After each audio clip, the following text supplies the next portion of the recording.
So what I'm going to show you guys today is how to play Chestnuts Roasting on an Open Fire, the Christmas song, in a Latin style if you were accompanying a singer. Or actually, if you want to sing it, you could play this accompaniment part and sing the melody. It's really cool.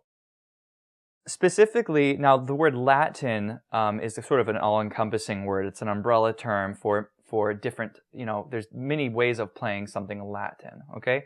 There's bossa nova, and there's all kinds of different names for these different Latin grooves. But the two very common ones are bossa nova and samba, okay? And a samba is really just like a fast bossa nova, but it's probably the most common Latin groove. So we're going to do Chestnuts Roasting on Open Fire in a Latin groove as a samba. We're doing it in the key of E flat.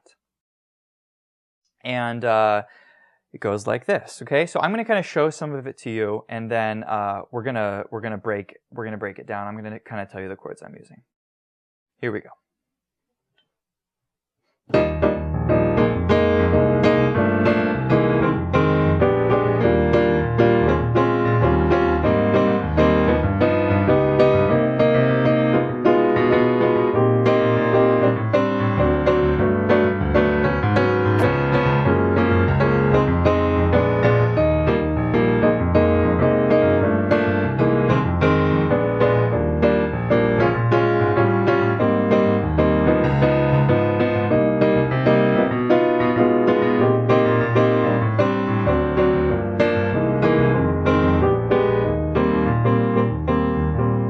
And that's the A section of Chestnuts Roasting on the Open Fire.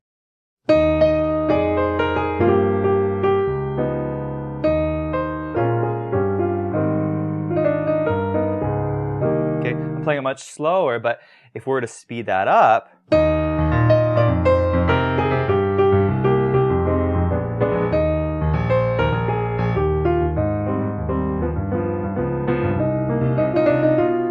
that's how the melody would fit on top of that groove. Okay, it's much faster, okay? I'm not going to sing it for you, but that's the way it would sound. So you've got a horn player, you've got a singer, okay? Hey, you want to do Chestnuts Roasting on Open Fire? Why not do it in a different style? We're going to do it as a Latin and not a ballad, okay? And so there's a formula here. And this is what I'm getting at.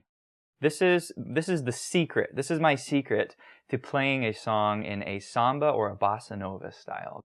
Here is the formula. First chord, E major 7.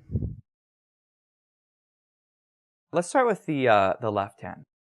Left hand's actually fairly simple, okay? So the first chord is E flat.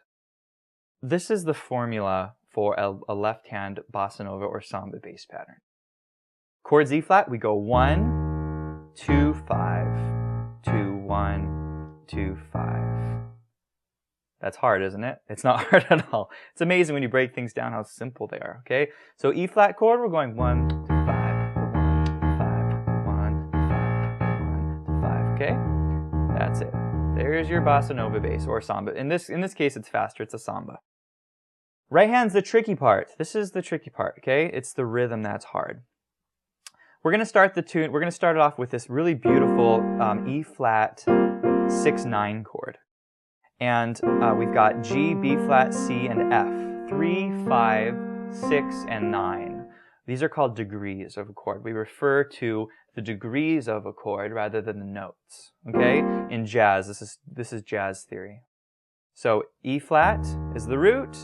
We've got 3, 5, 6 is C, and 9 is F. Okay? 9, the reason we call the F 9 and not 2 is because we're building 1, 3, 5, 7, 9, okay?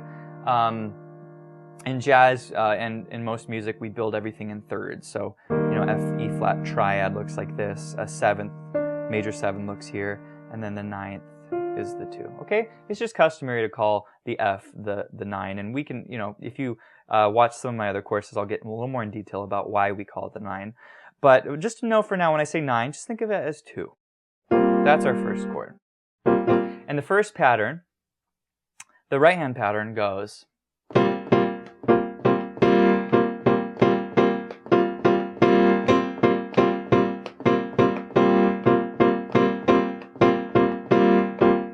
Okay, I'm going to slow that way down for you. 1 and 2 and 3 and 4 and 1 and 2 and 3 and 4 and 1 and 2 and 3 and 4 and 1 and 2 and 3 and 4 and. If you can master that rhythm with the left hand, you will have the samba feel down. There it is. That's everything. That's all the magic. That's all the secret. The rest is applying that technique, applying that formula to all the chords. Now, you do need to know the voicings of these chords, and that's what I'm going to show you next, is how to play some really beautiful, really sweet and hip voicings, clusters of notes that sound really beautiful, okay? And they're not your typical major minor chords. They're voicings that lend themselves to the jazz style. So we're going to start with the E flat. This is just to get the feel down. Here's how the hands come together. I'll do it fast and then I'll do it slow. Here it is fast.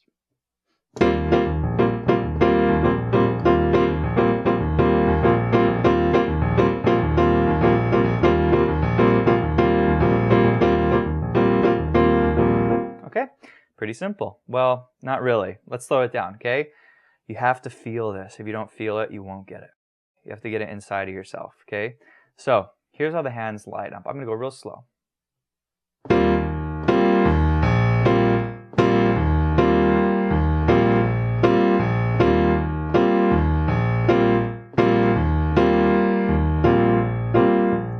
I'm going to count it with you, okay? It's tricky.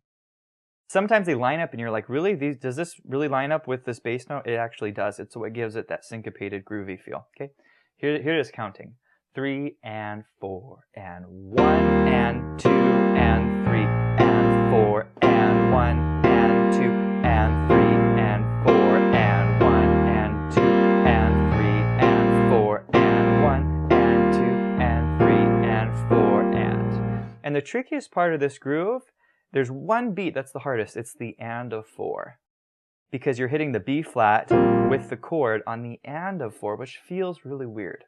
1 and 2 and 3 and 4 and 1 and 2 and 3 and 4 and 2 and 3 and 4 and 1 and 2 and 3 and 4 and. Okay, and so that and of 4 in the right hand gets held over to the next measure. 1 and 2 and 3 and 4 and 1 and 2 and 3 and 4 and 1 and 2 and 3 and 4 and 1 and 2 and 3 and 4 and. I'm kind of making a big deal about this rhythm. The reason why is if you don't nail the rhythm exactly how I'm playing it, it won't groove.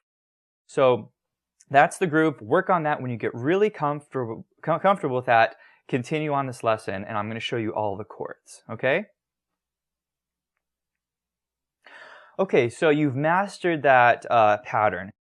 This is the pattern we're going to use throughout the whole song. Chords are going to change, but you're going to apply this pattern. Remember, the left hand is root fifth. 1 and 5 and 1 and 5 and 1. If it's an A flat chord, 1 to 5 to 1 to 5. It's a C chord, 1 to 5 to 1 to 5. Pretty easy. Right hand is the tricky part.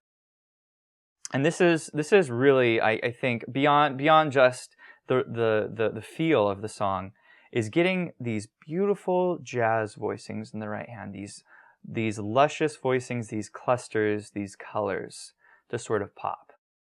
And I can't stress how important it is, or how important every note matters. When it comes to voicing jazz chords, when you get to a certain level, it goes beyond simply, playing the flat 9 or playing the flat 13. It comes to how are we spreading the notes out, and what notes are we doubling, and where on the piano are we playing them? And, just these very fine details that actually can make the arrangement sound just a step up. And so that's what I'm going to show you guys today. I'm going to show you these really key voicings of jazz chords. And you can also use these voicings in other arrangements too, okay? These are for you to use and to reuse, okay? Apply this style to every song that you want to do in this samba style. So the beginning of the tune starts with an E flat chord, okay? So E flat major, or E flat 6-9 is the chord, okay? It's this chord, okay? Same one we've been using, G, B flat, C, and F, okay? So here's how they come together. You see that? Okay? The next beats are an F minor 7. For the F minor 7, our left hand goes to F, to C. Right hand's playing an F minor 9. It's voiced like this. Okay, really pretty clusters. Clusters are very effective in jazz. They pop, okay? And they especially pop in this mid-range of the piano. So F minor 9, we've got G, A flat, C, and E flat, okay? Now, I like to talk, when we're talking about chords, we talk about degrees of the chord. The degrees of a chord are the 1, 3, 5, 7, 9, 11, and 13.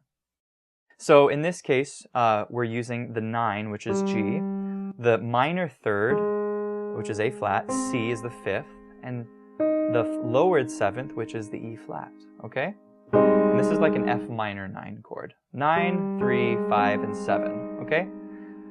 The point being, when I say 3 and 7, if it's a minor 7 chord, you know that the A is flat, okay?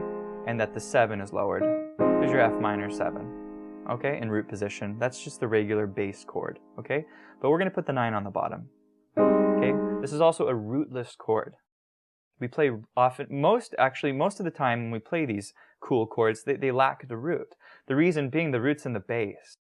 And so it frees up our fingers to play these sort of beautiful 9s, 11s, and 13s in clusters. F minor 7, or F minor 9 rather. Okay, that's going to go 2 beats. Got that? Next chord is a G minor 9. Same chord, just up a step. Okay, so 7, 9, 3, and 5 of a G minor 7. Okay, F, A, B flat, and D. Okay, this is only 1 beat. You see that? 1 and. Yeah? 1 and. Next chord is a C7. Okay, that's a really hip chord. Okay, I use this one all the time. Steal away. All right? I'm giving you these chords for you to use in other songs and in your own arrangements. This is a really hip way of playing a C7. Okay? Think about a C7 in root position. C dominant 7 looks like this. C, E, G, and B flat, right? All right. Well, beyond that, we have 9, which is the D, 11, and 13, right? Now, we can alter these are called extensions above the bass. The bass 7th is just these 4 notes. 1, 3, 5, and 7, okay? Our extensions are 9, 11, and 13, okay? And the reason it's 9, 11, 13 is it's building thirds. 1, 3, 5, 7, 9, 11, 13. There's 3rd grade math, all right? So, we alter the extensions. This is very important because our voicings are going to be full of these alterations. This is what I like to call them. There's 4 alterations. You ready? On a C7, to be honest, actually any 7th chord you have these alterations, but here they are. Flat 9, sharp 9, sharp 11, and flat 13. Okay? So if I say C7 with a flat 9, there's a good chance you're going to have a few of these notes, and you're going to have that note. And if it calls for sharp 11, you're going to have this note. Okay? Now this is where it becomes very important to know all of your scales. Because we're hitting so many chords, we're hitting A flat chords and D flat chords and E flat chords. When I say sharp 11, well, you need to know what the normal 11 is in order to know what the sharp 11 is, okay? And so, say for example, we're in the key of E flat, and I say, okay, we're going to play E flat 7, sharp 11. What's the sharp 11? Well, the 11 is an A flat, okay? And so you need to be quick to go, okay, well, it's an A natural. That's the sharp 11. This is where classical and jazz come together, okay? And this is where there's a lot of confusion about, well, what's the relevance of learning classical if you're learning jazz? Well, here you go. This is exactly why you need to know all of your scales, is because it applies in understanding what, and quickly being able to identify what your alterations are. All right, so with that being said, let's go to this really awesome C7 chord, okay? So we've got E is the 3rd, G sharp, A sharp, or rather B flat, and E flat. Okay? We came out of our G9, okay, C7. Then we go to our F minor 7. Okay, this is a new one. E flat, G, A flat, and C. That's an F minor 9. Okay, now we can use a few chords on this dominant chord. Okay, I would use probably a B flat 7 with a flat 9 and a 13. Okay, and that looks like this. Okay, that's A flat, B natural, D, and G. You see that? So you're going to have to jump, okay? It might actually be easier. I'm going to take a step back here. Rather than use this F9 down below, which is a great inversion, use that. But getting to the B flat chord, let's invert that F minor. Let's go up. Let's put the third on the bottom. A flat, C, E flat, and G. Okay? We're playing all the same notes. We're just inverting the chord. 3, 5, 7, 9. That's going to lead us better into the B flat 13 flat 9 chord. Right there. Very close.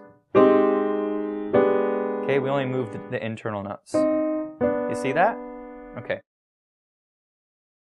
We've talked about mini chords. We have E flat. Okay, we have F minor, G minor, C7, F minor, and B flat 7. Nice, huh? Okay, those are your chords. Now, how do we put these chords in this this samba pattern? Okay, this is the tricky part. And you'll get it, okay? There's some funky things going on. It's not all as it seems, but I'm going to show you where it gets funky, but the funkiness is the coolness, okay? If you get the funkiness, you're cool. All right, so here's how they come together. I'll play it fast, we'll break it down. Here we go.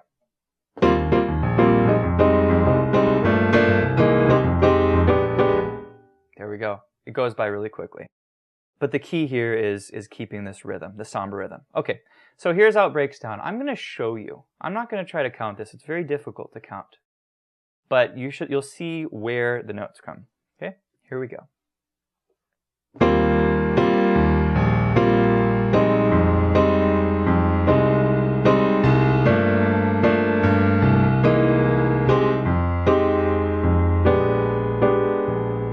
Okay, one more time, okay?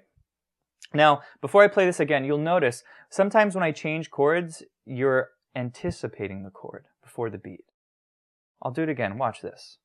1 and 2 and 3 and 4 and 1 and 2 and 3 and 4 and 1 and 2 and 3 and 4 and 1 and 2 and 3 and 4 and, okay?